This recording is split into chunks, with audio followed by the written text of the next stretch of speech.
मी Suhas Joshi transport workers union general secretary joint secretary माननीय किशोरजी कोतवाल आमच्या संघटनेचे अध्यक्ष त्यांच्या मार्फत त्यांच्या मार्गदर्शनाखाली आम्ही कोल्हापूरला आंदोलन करत आहोत। संपूर्ण महाराष्ट्रभर आमचे आंदोलन चालू आहे।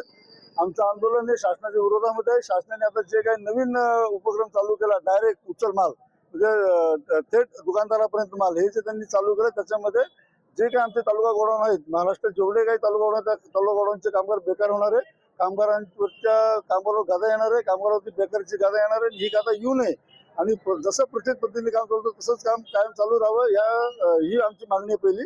दुसरी गोष्ट टप्पा 1 टप्पा 2 तात्काळ बंद व्हायला पाहिजे।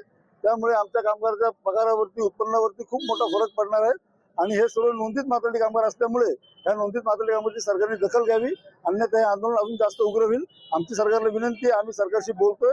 आम्ही मंत्री माननीय छगन भुजबळ यांनी 26 तारखेला मीटिंग आयोजित केली आहे। त्याचा सकारात्मक निर्णय झाला तर ते योग्य होईल, अन्यथा आम्हाला काहीतरी अजून रस्त्यावरती उतरून मोठं आंदोलन करावं लागेल आणि आम्हाला या कष्टकरी कामगारांकरता काहीतरी करावं लागेल। आम्ही या कष्टकरी कामगारांच्या रस्त्यावरती उतरणार, आम्ही सरकारला याचं प्रत्युत्तर देणार आणि याचा इफेक्ट हा ग्राउंड लेवलला खूप मोठा होणार आहे। अन्नधान्याच्या बाबतीत खूप मोठा इफेक्ट होणार आहे। हे आंदोलन खूप मोठ्या पद्धतीने चिघळणार आहे।